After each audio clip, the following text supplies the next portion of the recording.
Succession needs to evolve, but it needs to start somewhere and you can't keep putting it off. It's a form of procrastination.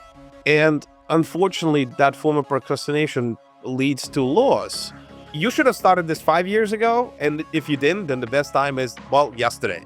And we need that next generation to do that. And I think that that was kind of a trickle-down effect of helping build those younger generational relationships. Welcome to the Total Succession Show. I'm your host, Tyson Ray, joined by Kim Cochenour. We're glad you're here. Subscribe at totalsuccession.com/podcast and let each episode guide you closer to a confident, well-planned exit. Today's conversation just might be the nudge you need to start preparing for what's next.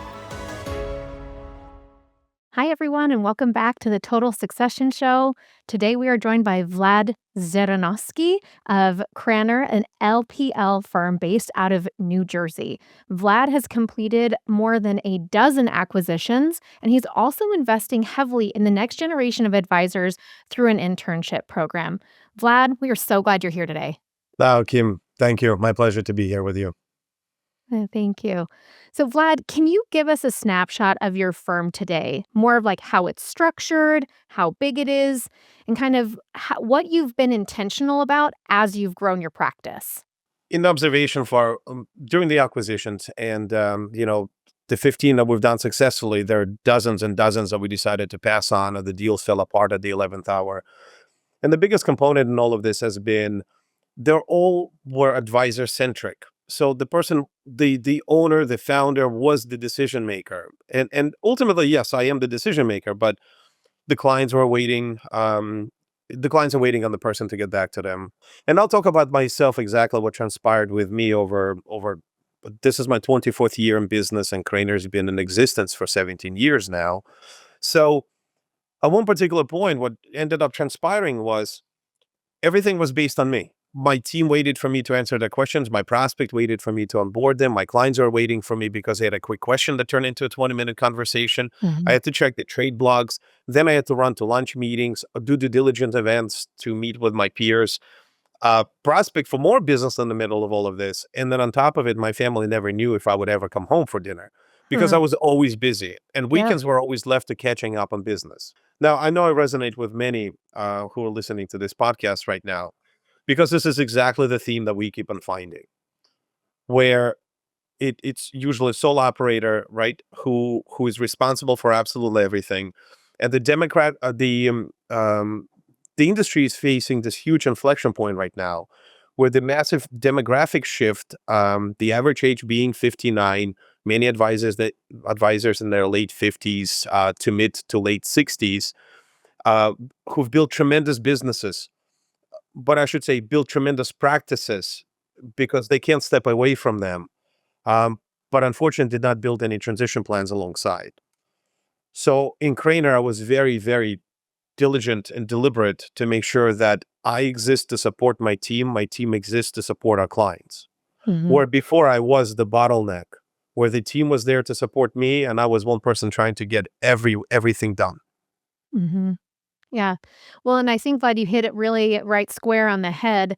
Many advisors that are listening, like for those listening to this, they know exactly the shoes that you were in when you started trying to figure out how you want to grow your company, how you kind of want to get out of that, because they too are the bottleneck. So that's really helpful context because you were able to kind of see this from a couple of different angles and were intentional through how you grew your practice, grew your team, and were able to acquire. So we're going to zoom out for just a little bit and kind of start with kind of the bigger picture. So you were recently published in an article in Advisor Hub about what you are seeing in the industry. And clearly with multiple acquisitions under your belt, a growing practice, your perspective is going to be really valuable for people who've not read that article. So we'll make sure we link it below.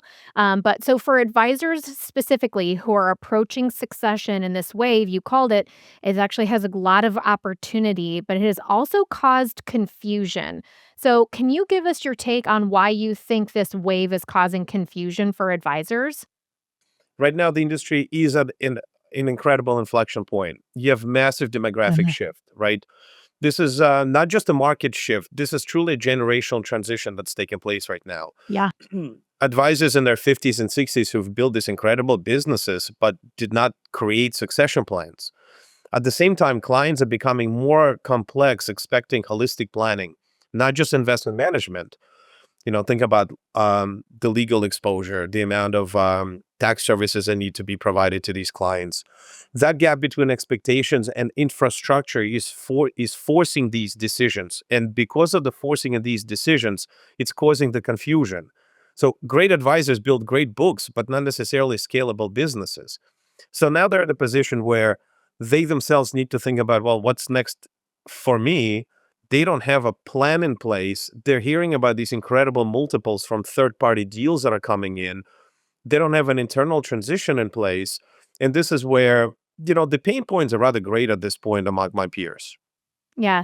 And I think your article does a good job of kind of defining a couple of on the outside, like compensation structure of what people can really look forward to and kind of think through some of those things. But I think sometimes even the confusion that they're struggling with is they're seeing so many third-party sales, or they have a few peers that are doing that internal transition. And so they're seeing a little bit of both in the industry. So I'd love to get your perspective on what are you seeing more of, especially since you're driving and having a lot of conversations around transitions of practices and between the internal and third party. And what do you think is really driving one or more of those options for advisors?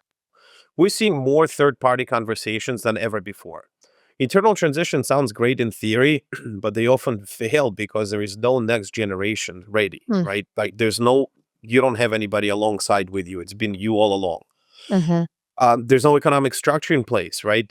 Many that have not even evaluated their businesses or their books of business.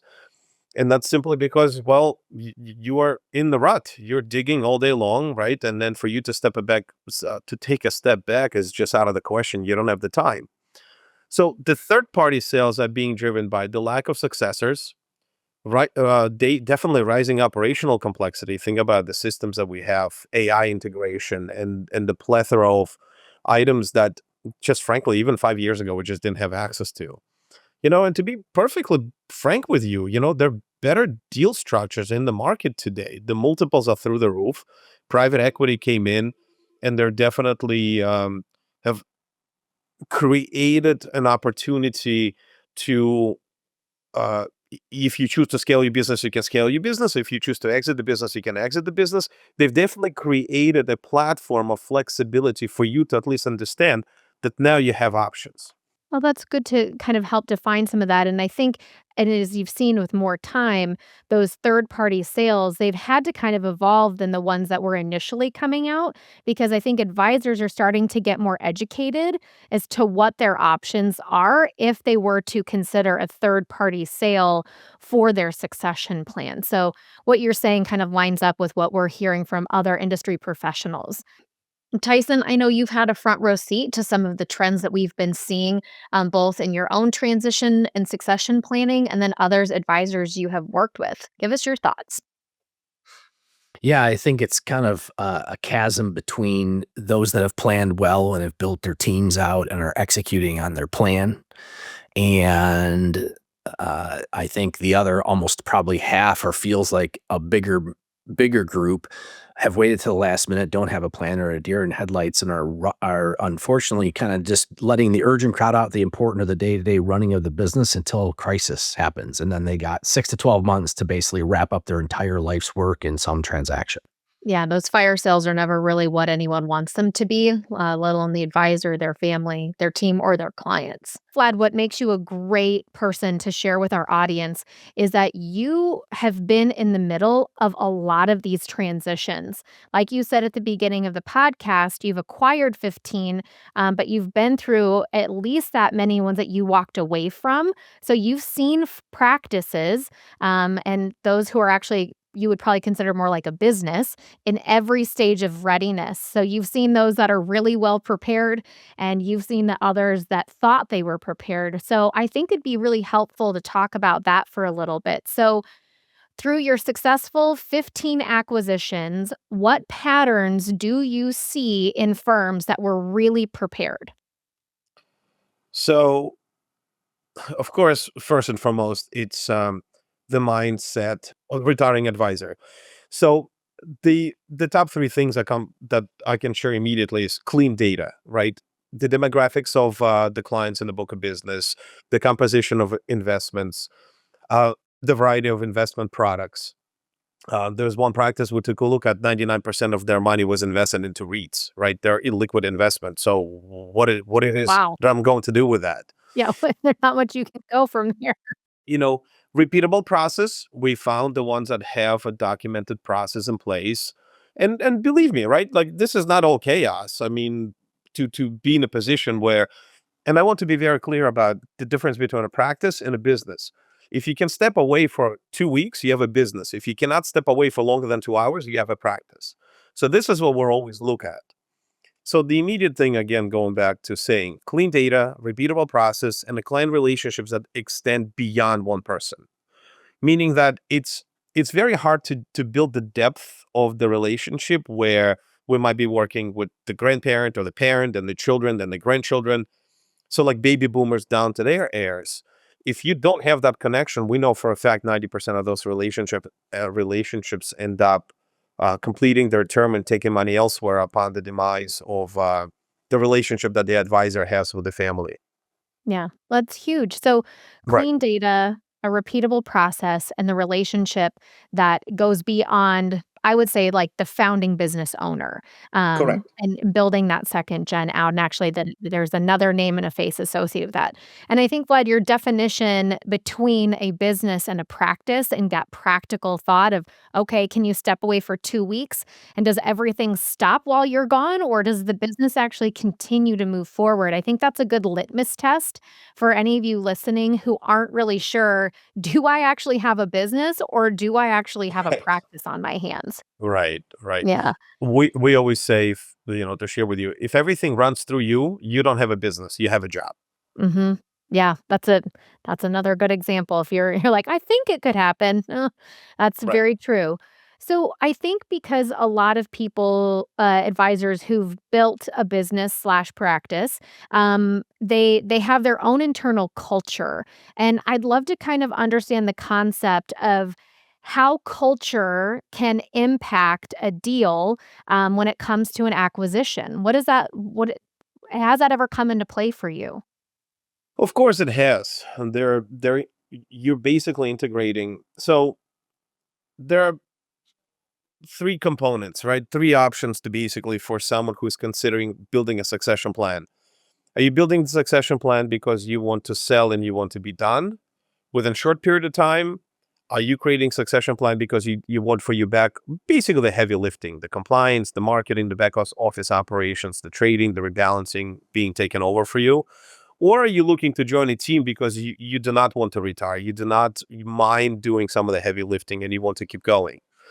Well, in that particular case, I mean, you're literally integrating a new person with their clients and their families and their headaches Mm, and their pain points into your organization. So, like, I'll talk about Craner, right? They come in, they become part of our family. I mean, we yeah. we we do get-togethers. We have our own internal culture. We follow a variety of different sports. We like art, and there are things that we follow on our own.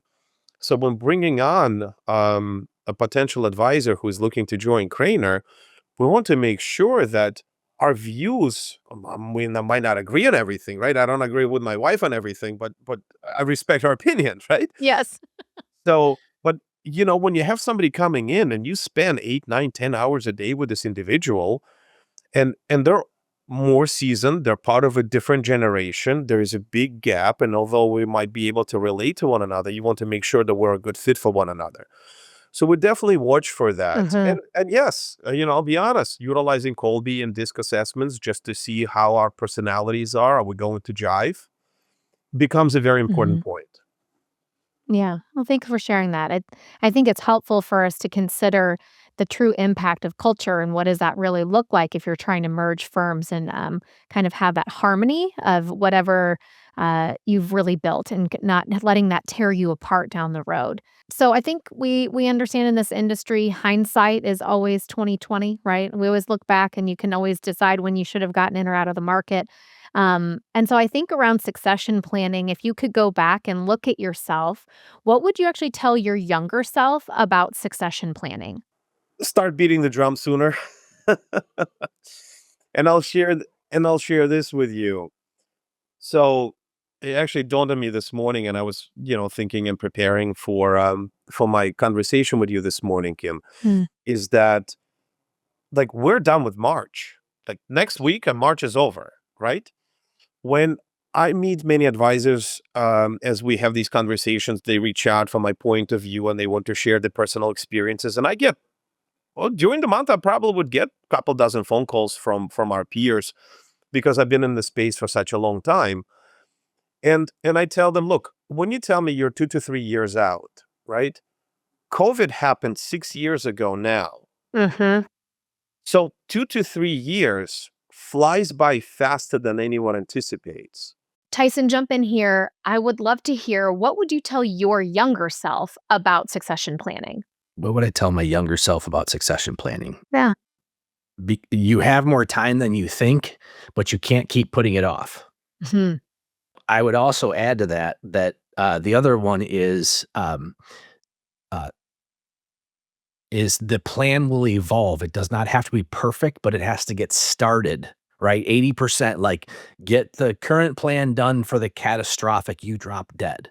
Mm. And then review that a year from now and start thinking about what would it look like when you want to be done and who would take over and what, I think the mistake we think with the succession is we think it's done. Like estate planning, it's done. Well, even estate planning evolves, right? That the succession needs to evolve, but it needs to start somewhere and you can't keep putting it off. Mhm. Yeah. Well, and I think there's lots of different acquisition conversations you have had over the years with the advisors who thought about that a while ago, but never had the courage, I think, to bring that back up. And so they're still in the phase where they haven't really started thinking seriously about their succession. And so I know you've actually talked with a lot of advisors who know they need a plan, but they keep pushing it further down the road. Can you give them a little professional kick in the pants as to why they need to get that done? I don't know if I can. I would used to say, yeah, yes, let's give them a motivating speech, right? But at the end of the day, like I say to clients, we can't want it more than they do. Mm. I think what we can educate them on is that if you're not willing to put your own plan in place, which is more needed for internal succession, Mhm. you're going to have limited options because your plan's going to get dictated to you based on the fact you didn't take the time to act to put one in place that if you want to get out, your options are going to basically be given to you, not you got to design them. Yeah. Yeah, those fewer options you have with the shorter time frame, if it comes to the fire sale of your life's work. And honestly, everyone who's in this industry knows their succession is coming someday, right? Right. But they're still focused on running their day-to-day business. They're still trying to figure out what their plan is, and they're stuck in their quarterly or annual planning. So let's actually talk. Let's talk about the cost of doing nothing. And what do you see, Vlad, is the real cost of advisors waiting another year to start their succession planning? A lot of it is pure, uh, from my observation, it's purely been just going through the motion. Kind of like, Mm. yeah, I should do this, but yeah, I'll get to it. I'll get to it. So it's a form of procrastination. And unfortunately, that form of procrastination leads to loss. I Mm. mean, healthcare issues arise. Burnout is a real thing. Not returning phone calls as quickly to clients, and the clients are kind of same thing, moving simply because they're kind of just drifting, right? Just drifting, and like, all right, I'm not really working very hard. Yeah, I'm there for my clients, but let's face it, nobody's in the office 5 days a week who's been in the business for 40 plus years. And I'm not poking fun. This simply has been my observation where I was and still am part of conversations where the advisors tell me, oh, I'm there, I'm present for my clients. And yet they live in South Carolina. They never told their clients they left New York City 3 years ago, and they work 2 days a week, and they're proud of the fact that they can get out and go play golf and they return phone calls when they do, and they're still trying to collect top dollar in their practice. So it's kind of that's misalignment of values, right? Like, oh, well, what else are you not being truthful about type of deal thing. Yeah. Oh, that's huge. So the cost of doing nothing is exactly what I mentioned before. Think about it from the business standpoint, right? Your leverage declines, choices narrow, negotiating power weakens. But at the same time, you also have your own family. And this is the most overlooked part because family inherit complexity. They don't really know what to do if there's health related occurrence that happens, which has happened uh, more times than none. Mhm. And the advisor is no longer in physically in the capacity to do anything, and now his family has to decide, oh well, how are we going to approach it, how are we going to navigate this together, right? So uncertainty replaces clarity.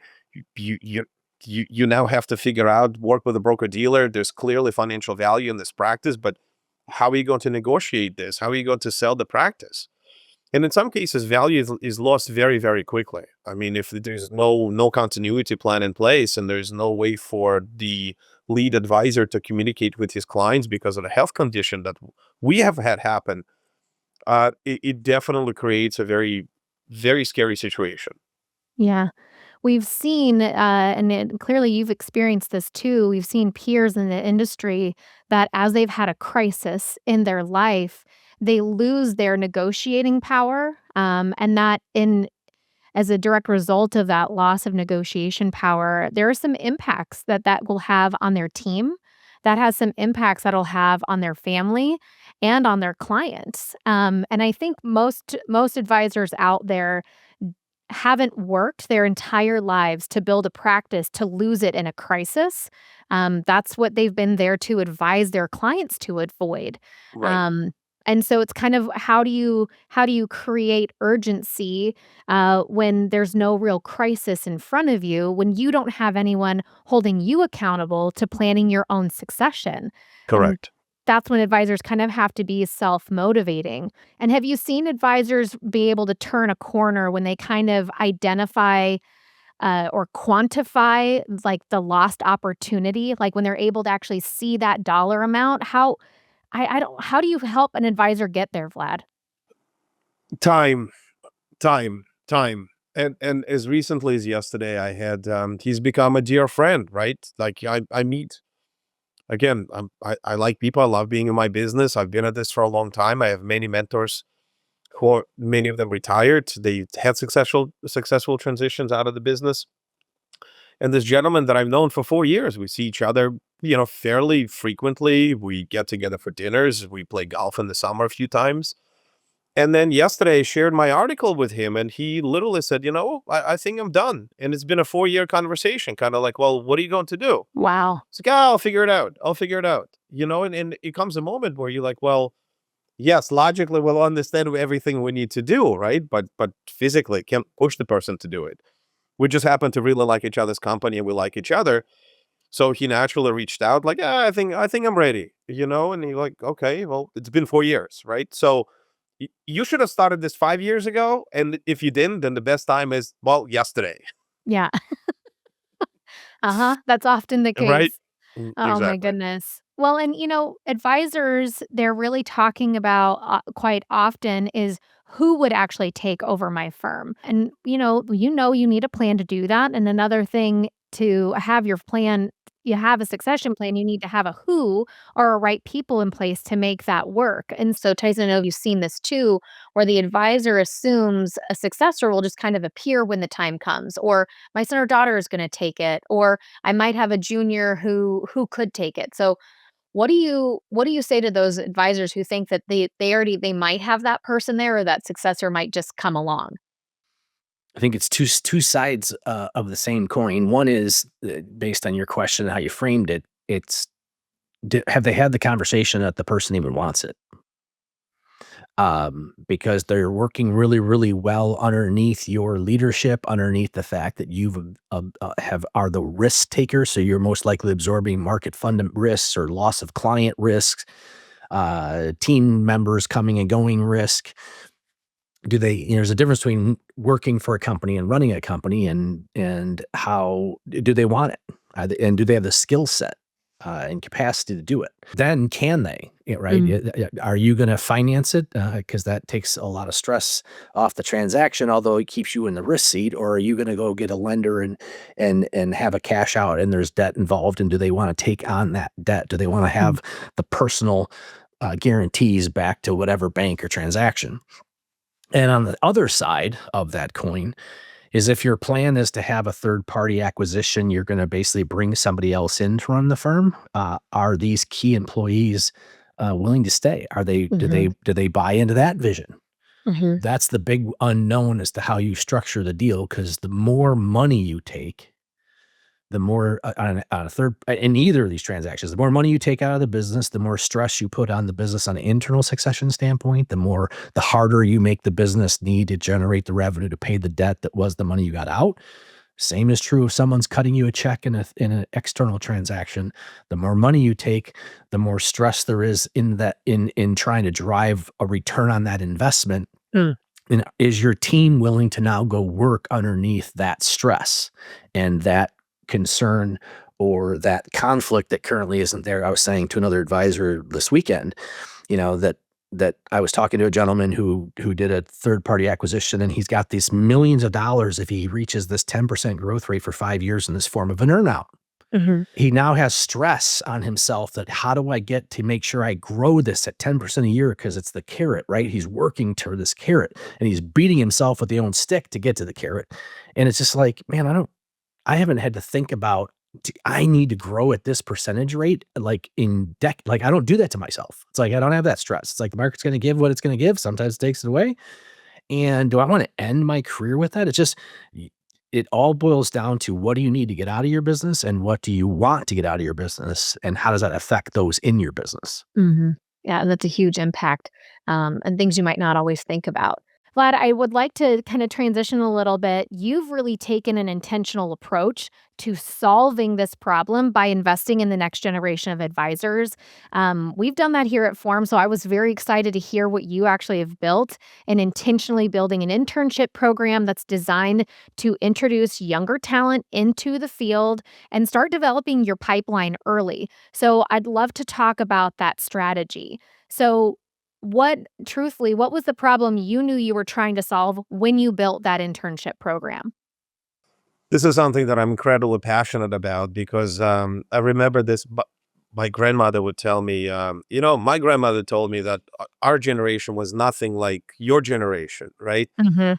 And it perpetuates kind of the same thing where it's like, well, now there's this whole new other approach with AI being such a big part of our lives with cell phones and children utilizing this. And however you feel about it, it's evolution, right? So the kids today and the young professionals, young adults, they process things differently from the way my peers are 20 years senior than I am, right? So if we don't build the next generation, there simply isn't one. And what ended up happening was it's simple. There is no natural pipeline into our business. The barriers of entry are incredibly difficult. No one is going to give, $1 million to 20-year-old to manage it. Yep. The training programs are either obsolete or they're, let's just call them what they are, an extension of a marketing effort where a young person brings everybody they know and then they wash out in 6 to 9 months and the company gets to keep the money, right? So if that's their business model, then that's what it is. And and I asked myself one simple question. I said, well, where does the next generation of advisors come from? And we realized we have to build them. So 4 years ago, a phone rang, and this young gentleman said, I've called every wealth management company in Bergen County, and nobody has an internship. But I saw that you, Vlad, are participating at Pesci Mentoring Institute at William Patterson, which I've been a part of for the past 13 years. And he said, can you mentor me? Can I take some time from you? Hmm. And this is where myself and my director of operations, we between both of us, we've spent, like I said, this is my 24th years in business, and Joe's been in business for same thing, 23, 24 years. We sat down and we said, listen, what if we designed a program and we outline what it is that we do, we fill it with guest speakers, and we have these young, students come and see what we do. Mhm. And then we'll challenge them by sending them out, let's say with flyers or brochures or questionnaires.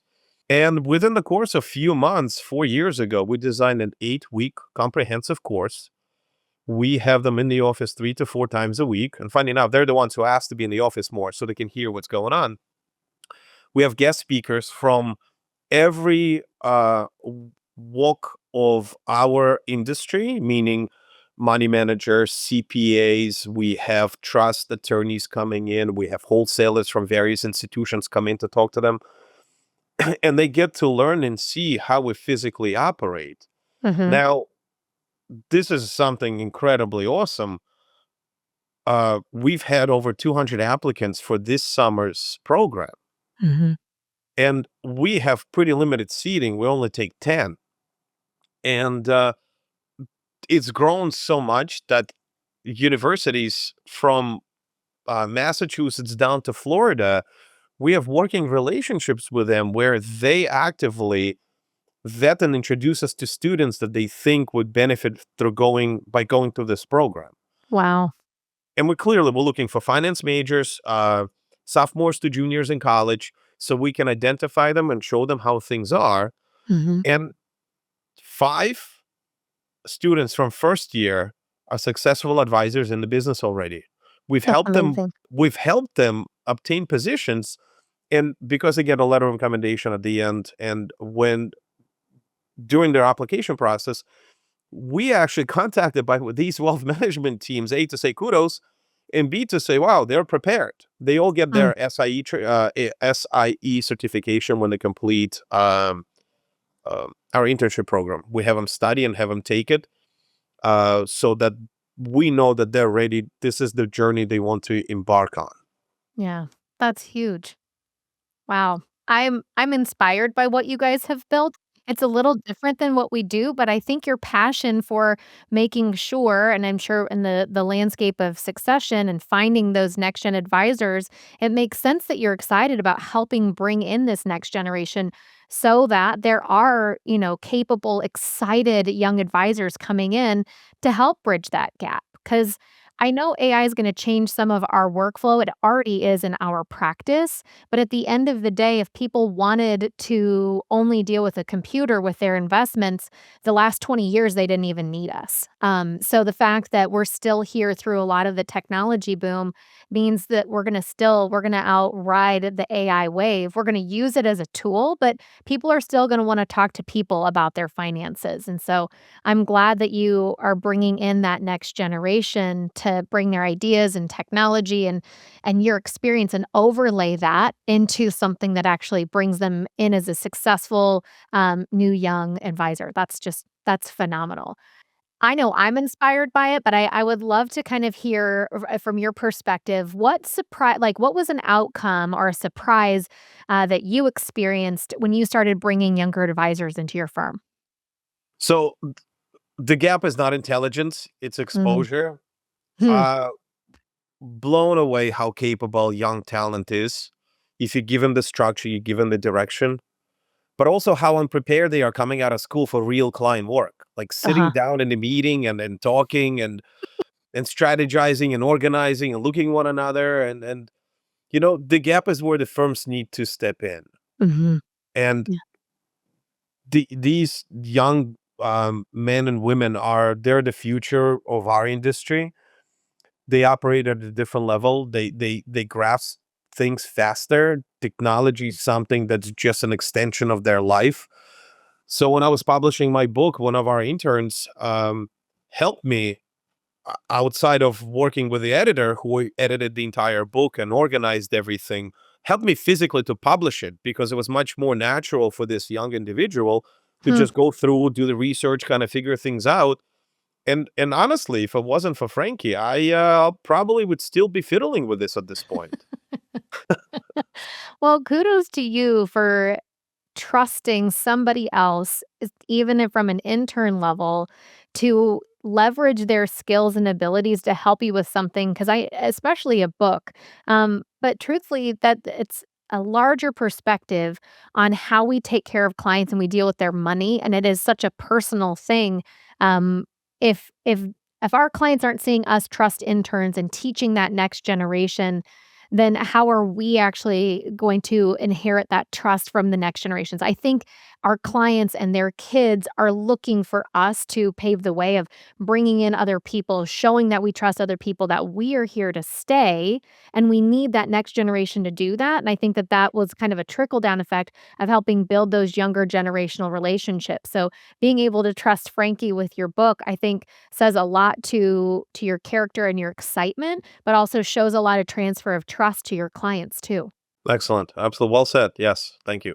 Tyson, I think you can really resonate with the problem solving nature of having an internship problem or an internship program similar to Vlad. So, share a little bit with our listeners today about why you were passionate about having interns at Forum.